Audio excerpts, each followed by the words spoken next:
네, 이제 또 두 번째 시간이 됐네요. 듣기 공부하는 날이죠. 지난번 시간까지 또 듣기 28번까지 했나요? 네, 끝까지 하고 또 끊어졌으니까 오늘은 그 다음 문제부터 풀어보도록 하겠습니다.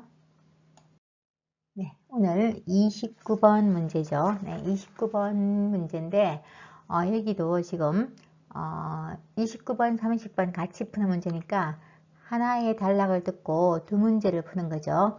이럴 때는 항상 두 개씩 들려주긴 하죠. 그래서 두 문제가 지금 어떤 문제가 나오는지 29번은 지금 문제 유형이 남자가 지금 누구인지를 듣는 거예요. 남자가 누구인가.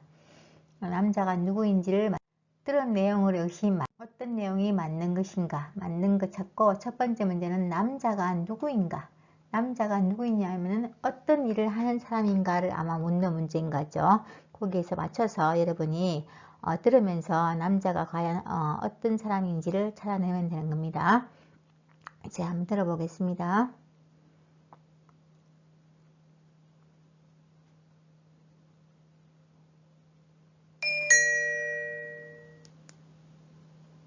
다음을 듣고 물음에 답하십시오. 두 번 읽겠습니다.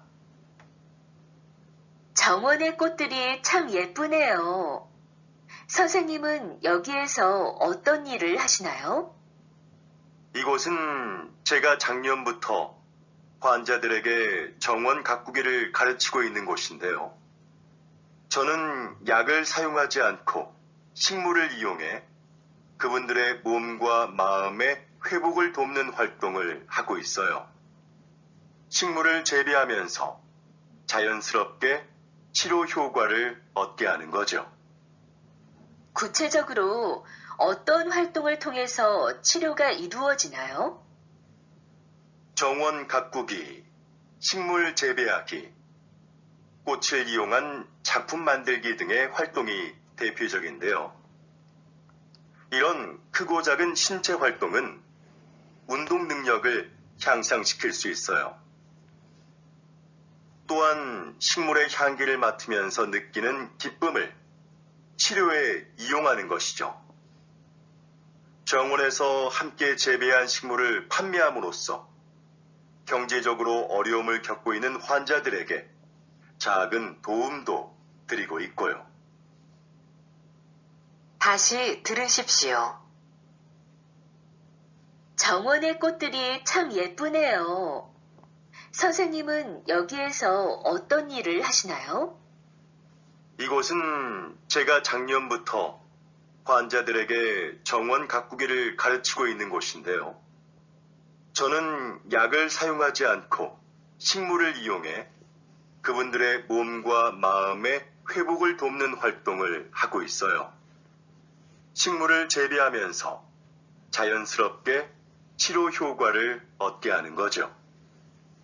구체적으로 어떤 활동을 통해서 치료가 이루어지나요?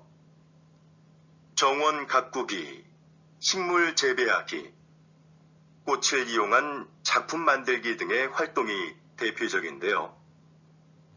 이런 크고 작은 신체 활동은 운동 능력을 향상시킬 수 있어요. 또한 식물의 향기를 맡으면서 느끼는 기쁨을 치료에 이용하는 것이죠. 정원에서 함께 재배한 식물을 판매함으로써 경제적으로 어려움을 겪고 있는 환자들에게 작은 도움도 드리고 있고요.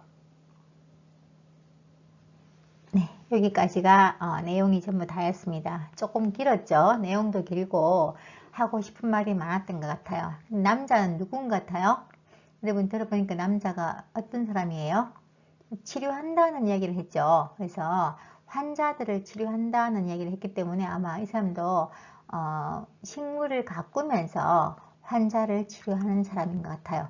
그래서 1번 보면 식물의 향기를 분석하는 사람, 향기를 분석하는 사람은 아니었죠. 이 향기가 뭔지 분석하는 사람은 아니었잖아요. 그죠?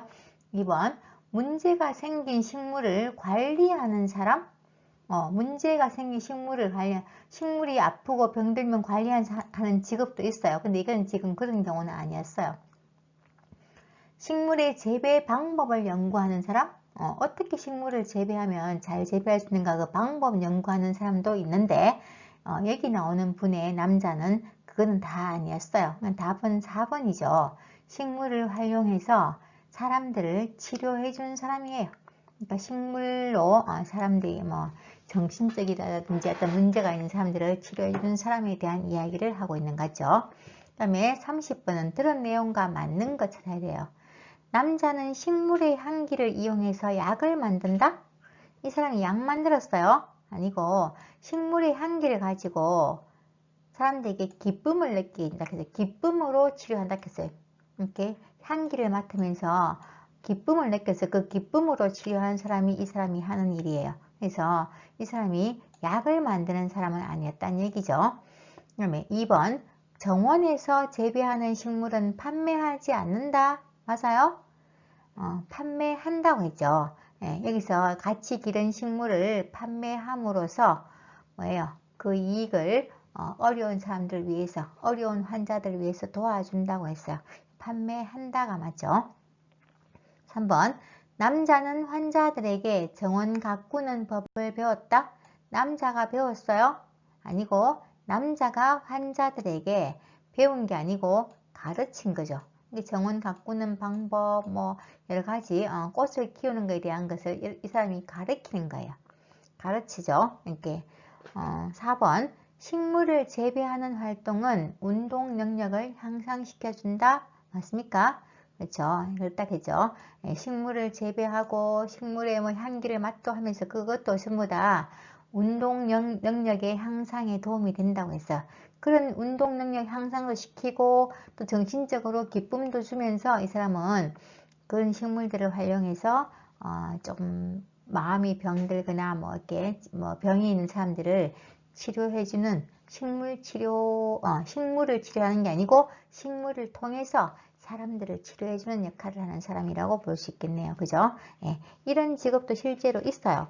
그러니까 여러분들도 이런 기회를 통해서 이런 내용도 한번 알아주면 좋겠죠. 자, 답은 찾았으니까 이제 다시 한번 이 답이 정답인지를 한번 확인하는 차원으로 한번 들어볼게요. 한 번만 듣겠습니다. 30번.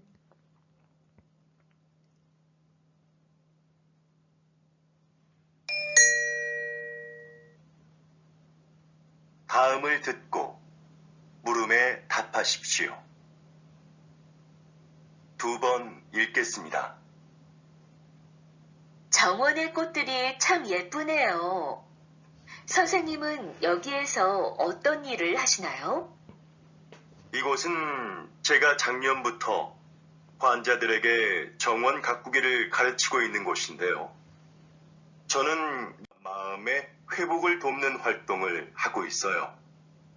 식물을 재배하면서 자연스럽게 치료 효과를 얻게 하는 거죠. 구체적으로 어떤 활동을 통해서 치료가 이루어지나요?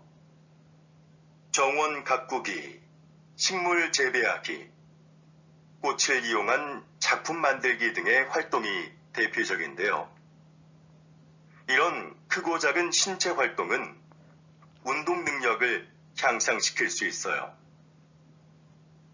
또한 식물의 향기를 맡으면서 느끼는 기쁨을 치료에 이용하는 것이죠. 정원에서 함께 재배한 식물을 판매함으로써 경제적으로 어려움을 겪고 있는 환자들에게 작은 도움도 드리고 있고요. 네, 이제 들어보니까 이 사람이 식물을 활용해서 사람들을 치료하는 사람이라는 걸 알 수 있었죠. 그리고 식물을 재배하는 활동을 통해서 운동 능력도 향상시킨다라고 나왔습니다. 네, 그 다음 볼게요. 31번, 32번 보도록 할게요. 얘는 남자의 생각이에요. 남자가 무슨 생각하는가 골라야 되고 32번은 남자의 태도예요. 어떤 태도로 지금 이 이야기를 하고 있는지를 골라야 됩니다. 들어볼게요. 다음을 듣고 물음에 답하십시오. 2번 읽겠습니다.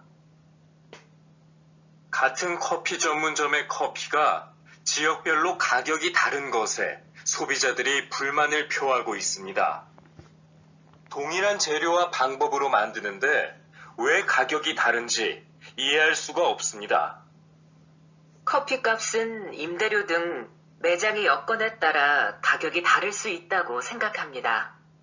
그렇다면 임대료가 낮은 지역의 커피값이 비싼 이유는 뭡니까? 임대료만이 커피값의 가장 중요한 기준이 되는 건 아닙니다. 시설이나 관리 비용 등 다양한 요인이 있는 거지요. 예를 들어 휴게소처럼 커피를 매장에서 마시지 않고 그냥 사가는 손님이 많은 곳은 다른 곳에 비해 커피값을 싸게 받을 수 있는 것처럼요. 다시 들으십시오. 같은 커피 전문점의 커피가 지역별로 가격이 다른 것에 소비자들이 불만을 표하고 있습니다. 동일한 재료와 방법으로 만드는데 왜 가격이 다른지 이해할 수가 없습니다. 커피값은 임대료 등 매장의 여건에 따라 가격이 다를 수 있다고 생각합니다. 그렇다면 임대료가 낮은 지역의 커피값이 비싼 이유는 뭡니까? 임대료만이 커피값의 가장 중요한 기준이 되는 건 아닙니다. 시설이나 관리 비용 등 다양한 요인이 있는 거지요.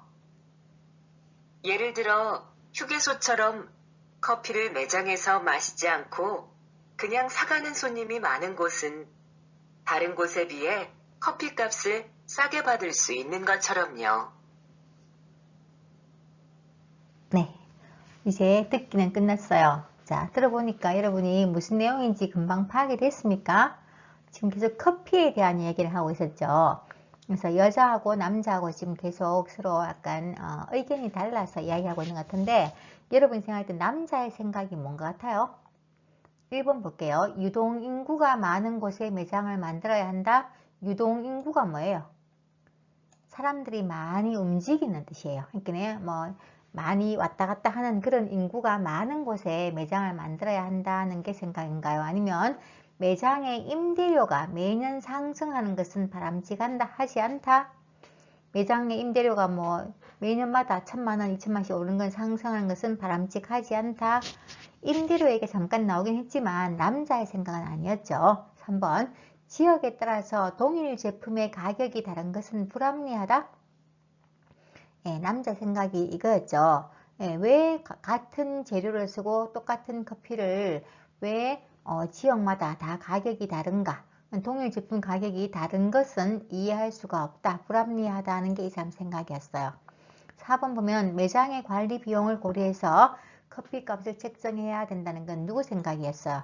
이거는 여자의 생각이었어요. 그러니까 매장마다 다 커피값이 다른 거는 임대료도 좀 다를 뿐더러 또 아니면 관리 비용도 다 다르다. 그래서 다를 수도 있다는 건 여자의 생각이었죠. 그래서 3번 남자는 이해할 수가 없다고 했어요. 그래서 지역에 따라 왜 커피값이 달라지나요? 그건 좀 불합리합니다 라고 이야기한 거죠. 근데 이제 32번 볼게요. 남자의 태도예요. 남자는 어떻게 지금 이야기하고 있어요? 한번 볼게요. 1번 현재 상황을 비판하고 있다. 비판 알죠? 예. 이건 아니요, 이건 아닙니다 하고 따지는 거예요. 2번은 자신의 주장을 합리화하고 있다. 무조건 자기 이야기가 맞다고 계속 그냥 여러 가지 이유를 대면서 얘기하는 거예요. 3번 문제에 대한 해결책을 제시하고 있다. 그럼 어떤 이런 문제에서 어떻게 하면 좋겠다는 게 해결책을 제시하는 거예요. 4번 상대방의 의견을 긍정적으로 평가하고 있다. 긍정적은 좋게 생각하는 거죠. 여러분 답이 뭐라고 생각하세요? 그렇죠. 답은 1번이 답이에요. 이 사람은 지금 계속 비판해요. 처음에 왜 지역에 따라서 동일 제품의 커피 가격이 달라져야 합니까? 막 비판하니까 여자가 그 임대료도 관계 있다. 뭐 이렇게 임대료가 싼 지역이 있고 비싼 지역이 있다고 얘기하니까 그러면 임대료가 싼 지역인데도 왜 커피값이 비싸요? 그건 어떻게 설명할 거냐고 계속 물어봤어요. 역시 계속 비판하고 있죠. 그러니까 여자가 임대료만 가지고 값을 결정할 수 있는 건 아니다. 관리 비용도 있고 아니면 커피 매장에 와서 많이 마시면 매장 활용도가 높지 않아서 사람들이 많이 받을 수 없는데 그냥 사서 간 사람, 테이크아웃을 하는 경우 같은 경우는 그냥 바로 가지고 나가기 때문에 싸게 받아도 된다 그런 얘기를 했었죠. 그러니까 여러 가지 어떤 관리 비용도 고려해야 된다는 얘기까지 계속 하게끔 만들었으니까 이 사람은 지금 계속 비판하고 있는 거예요. 자기 주장을 맞다고 막 합리화하고 있는 게 아니고 계속 그냥 불만스럽게 생각하고 있어요. 비판은 자기 불만을 계속 지금 이야기하고 있는 거예요. 이게 불만이다, 저게 불만이다, 막 계속 불만사항을 막 이야기하고 있죠. 그걸 바로 비판하고 있다고 보면 됩니다. 불만을 이야기한다. 그 다음에 해결책을 제시하지는 아예 않았죠. 그리고 긍정적으로 평가하고 있는 것도 아니었어요. 계속 상대방에 대해서 불만을 드러냈으니까. 그죠? 그래서 이렇게 답을 찾고 또 다시 한번 답을 확인할 겸 한번 들어보겠습니다.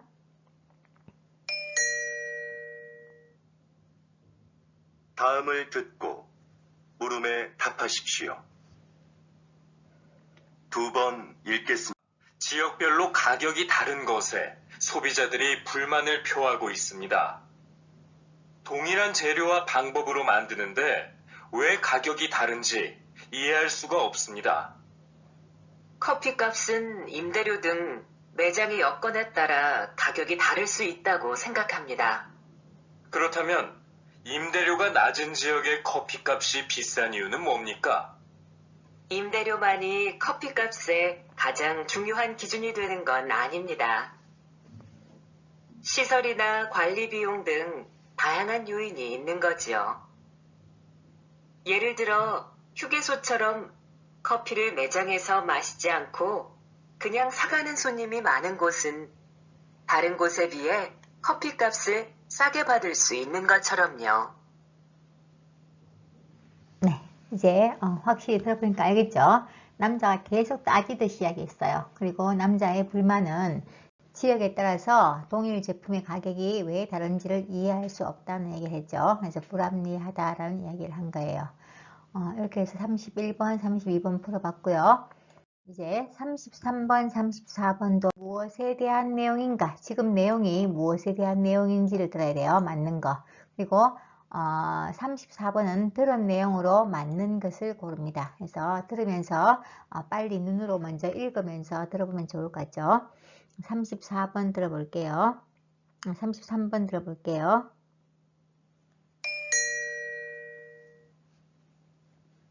다음을 듣고 물음에 답하십시오. 2번 읽겠습니다. 제 고향에 소목이라고 부르는 곳이 있습니다. 좀 독특한 지명이죠? 지형이 소가 누워있는 형상인데 소의 목 부분에 있는 마을이라고 해서 그렇게 불린다고 하네요.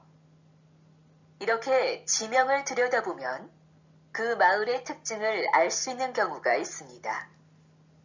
동네 뒷산에 토끼가 많이 산다고 해서 토끼실이라 불리는 곳도 있습니다.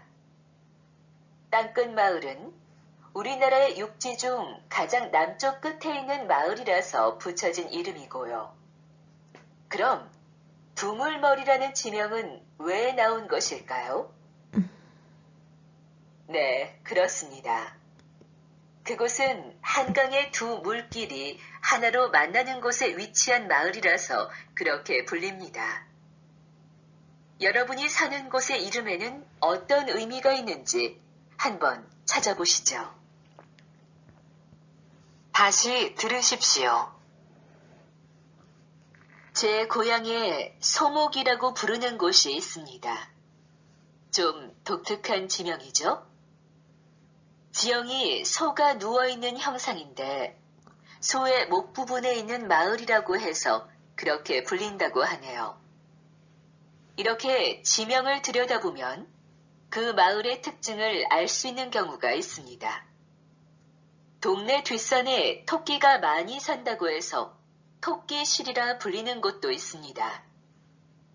땅끝 마을은 우리나라의 육지 중 가장 남쪽 끝에 있는 마을이라서 붙여진 이름이고요. 그럼 두물머리라는 지명은 왜 나온 것일까요? 네, 그렇습니다. 그곳은 한강의 두 물길이 하나로 만나는 곳에 위치한 마을이라서 그렇게 불립니다. 여러분이 사는 곳의 이름에는 어떤 의미가 있는지 한번 찾아보시죠. 네, 듣기는 다 들었습니다. 자, 그러면 좀 재밌는 내용이 많이 나왔었죠. 예, 이건 지금 이 여자분이 하고 있는 말은 무엇에 대해서 지금 이야기하고 있었어요? 1번 보면 지명이 만들어진 배경. 지명이라는 게 땅 이름이에요. 땅 이름이 만들어진 배경.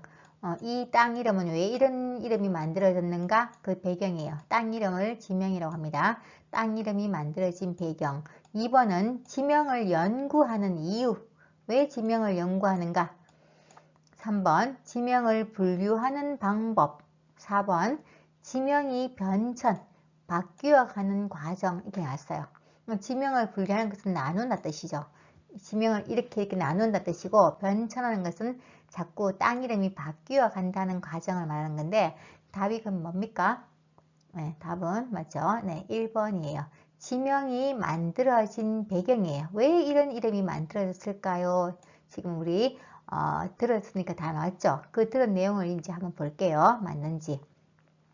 지금 맞는 거 찾아야 됩니다. 자, 토끼실은, 아까 토끼실 얘기는 토끼실은 뭐라 했습니까? 지형이 토끼의 귀 모양을 닮아서 토끼시라고 했습니까? 아니었죠. 토끼실 이야기는 토끼가 많이 사는 마을이라고 해서 토끼시라고 했어요. 토끼가 많이 사는 마을. 그래서 토끼의 귀 모양을 닮은 곳이라는 것은 좀 잘못됐어요. 다음 2번 볼게요. 두물머리라는 얘기 나왔죠. 두물머리. 두물머리는 뭐라고 했습니까? 한강의 물길이, 두 가지 물길이 있는데 하나로 합쳐지는 곳이다. 맞습니까? 네, 그래서 맞아요. 두 개의 물길이 하나로 합쳐지는 곳이라서 두물머리라는 이름을 붙였다고 했어요. 이게 제일 마지막 부분에 나왔었죠. 3번 볼게요. 소목은 소를 많이 키우는 지역에 붙여진 이름이다. 맞습니까? 아까 소목 이야기 나왔는데 소목 이야기 들었죠? 무슨 말 했습니까? 땅 모양이 소 모양으로 되어 있는데 그 중에서 그 동네 이름이, 그 지역 이름은, 그 지역은 소의 목 부분, 소의 목 부분에 있다고 해서 소목이라고 했어요. 소 모양의 땅이 있는데 그 땅, 특별하게 그 지명은, 그 땅은 소의 목 부분에 있다고 해서 아마 소목이라고 붙였다고 아까 얘기 나왔었죠. 그래서 이거는 그래서 따서 소와 목을 따서 소목이라고 붙였다 했어요. 이게 또 지금 틀렸죠. 4번 땅끝 마을은 한국의 가장 남쪽 끝에 있는 섬 이름이다. 맞습니까? 땅끝 마을이라고 해남이라는 마을이 있어요. 해남이라는 마을이 땅끝 마을인데 그거는 섬이 아니고 그냥 육지 중에서 육지 이게 땅이죠. 땅 중에서 우리나라 땅 중에서 제일 남쪽 끝에 있는 땅이 라고 땅끝 마을이라고 부릅니다. 그래서 그걸 땅끝 마을이라고 얘기하거든요. 그래서 이거는 섬이 아니고 육지이기 때문에 답은 2번밖에 맞는 게 없어요. 다른 건 다 조금씩 달랐죠, 내용이. 자, 그러면 그 내용 다시 한번 들어볼게요.